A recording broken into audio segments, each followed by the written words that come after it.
boring. But really what we mean is that we've detected in this really quite accomplished person someone who will not be able to make us suffer in the way that we need to suffer in order to feel that love is real. And that's why we reject them. So we are not merely on a quest to be happy. We are on a quest to suffer in ways that feel familiar. And this radically undermines our capacity to find a good partner. Here's another reason why we're going to come unstuck in the field of love. We tend to believe that the more a lover is right for us, the less we're going to have to explain about who we are, how we feel, what upsets us, what we want. We believe, rather as a young child believes of its parent, that a true lover will guess what is in our minds. One of the great errors that human beings make is permanently to feel that other people know what's in their minds without us having said what's in our minds. It's very cumbersome to use words. It's such a bore. And when it comes to love, we have this deep desire that will simply be understood wordlessly. It's touching, it's a beautiful romantic idea, but it also leads to a catastrophic outbreak of sulking. Now, what is sulking? Sulking is an interesting phenomenon. We don't just sulk with anyone. We sulk with people who we feel should understand us, and yet for some reason have decided not to. And that's why we tend to reserve our sulks for people who we love and who we think love us. And they tell us something, they unwittingly will trigger a negative reaction in us, and we'll sulk. And they'll say, "What's wrong with you, darling?" And we'll say, "Nothing." And they'll say, "But come on, you're upset." And we'll go, "No, I'm not. I'm absolutely fine." And it's not true. And we'll go upstairs and we'll shut the door and we won't tell them what's wrong with us. And then they'll knock at the door and they'll say, "Please, just tell me." And we'll say no, because we want them to read our souls, because we expect that a true lover can understand what we feel and who we are without us speaking. This is a catastrophe for our capacity to form lasting relationships. If you do not explain, you can never be understood. The route to a good marriage and to good love is the ability to become a good teacher. Now, teaching sounds like a narrow profession. Those guys in tweed jackets and fusty with a chalkboard, etc. I'm not talking about that kind of teaching. All of us, whatever our job aspirations, whatever it is we do, have to become teachers. Now, teaching is merely the word that we give to the skill of getting an idea from one head into another in a way that is likely to be accepted. And most of us are appalling teachers. Most of us teach when we're tired, when we're frightened. What are we frightened of? We're frightened we've married an idiot. And because we're so frightened, we start screaming at them. "You've got to understand." And the thing is that unfortunately, by the time you've started to humiliate the person you want to understand something, lesson over. You will never get anyone to understand what you want them to understand so long as you make them feel small. In order to teach well, you need to be relaxed. You need to accept that maybe your partner won't understand. And also, you need a culture within a couple that two people are going to need to teach each other and therefore also learn from one another. And this brings me to the next reason why you're going to have a very unhappy relationship, probably. And that is because you probably believe that when somebody tries to tell you something about yourself that's a little ticklish and a little uncomfortable, they are attacking you. They're not. They're trying to make you into a better person.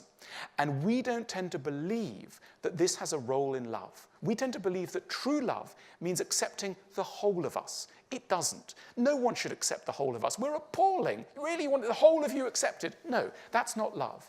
The full display of our characters, the full articulation of who we are, should not be something that we do in front of anyone that we care about. So what we need to do is to accept that the other person is going to want to educate us and that it isn't a criticism. Criticism is merely the wrong word that we apply to a much nobler idea, which is to try and make us into better versions of ourselves. But we tend to reject this idea very strongly. Is there any hope? Of course there's hope. Look, I mentioned the word good enough. It's a phrase taken from a wonderful English psychoanalyst called Donald Winnicott. He had a lot of parents who would come to him and say things like, "I'm so worried, I'm not a good parent, my child has this problem or that problem, etc." And he came up with a wonderful phrase. He said, "You are most likely to be a good enough parent." And it's a relief from our otherwise punishing perfectionism. The good thing is that none of us are perfect, and therefore we don't need perfection. And the demand for perfection will lead you to only one thing: loneliness. You cannot have perfection and company. To be in company with another person is to be negotiating imperfection every day. Incompatibility. We are all incompatible. But it is the work of love to make us graciously accommodate each other and ourselves to each other's incompatibilities. And therefore, compatibility is an achievement of love. It isn't what you need from the outset. Of course, you're not going to be totally compatible. That's not the point. It is through love that you gradually accept the need to be compatible. We probably can't change our types, right? So all of us, many of us have got types who are going to cause us real problems. They may be too distant, they may be arrogant, they're going to torture us in some way. Now, friends casually say to us, chuck them, get out the relationship, etc., right? No, I don't, we're realists here at Google, and I'm giving you realistic advice. You're not going to manage to change your type. Let's get that for granted. What you can do, and this is a big achievement, is to change how you characteristically respond to your tricky type. Most of us have formed the way that we respond to tricky types in early childhood. So we had a distant parent, we've now chosen a distant lover. When we were very young, we responded to that distant parent by attention-seeking. We rattled and banged. And now we're adults, we rattle and bang in our own way. And we think that's going to help. It doesn't. It creates a cycle that's going to be a vicious cycle that's not going to get us anywhere.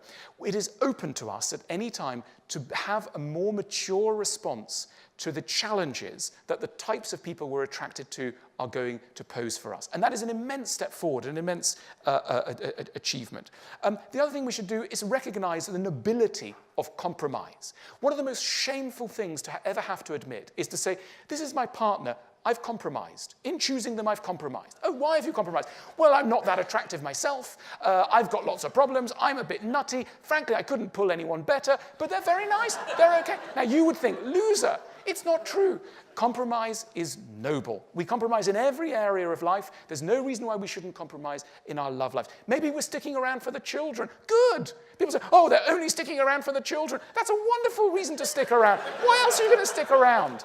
Okay, so let's look a bit more benevolently at the art of compromise. It's a massive achievement in love. I'm going to end with a quote from one of my favorite philosophers, Danish 19th century, very gloomy philosopher called Kierkegaard. And Kierkegaard, in his book, Either Or, had a wonderful outburst where he basically said, of course, you're going to marry the wrong person and make the wrong decisions in a whole row of areas. And the reason you're going to do this is that you're human. Therefore, do not berate yourself for doing what humans do. This is what he says. Marry and you will regret it. Don't marry, you will also regret it. Marry or don't marry, you will regret it either way. Laugh at the world's foolishness, you'll regret it. Weep over it, you'll regret that too. Laugh at the world's foolishness or weep over it, you will regret both. Hang yourself, you will regret it. Don't hang yourself, you will regret that too. Hang yourself or don't hang yourself, you'll regret it either way. Whether you hang yourself or don't hang yourself, you will regret both. This, gentlemen, is the essence of all philosophy. Thank you very much.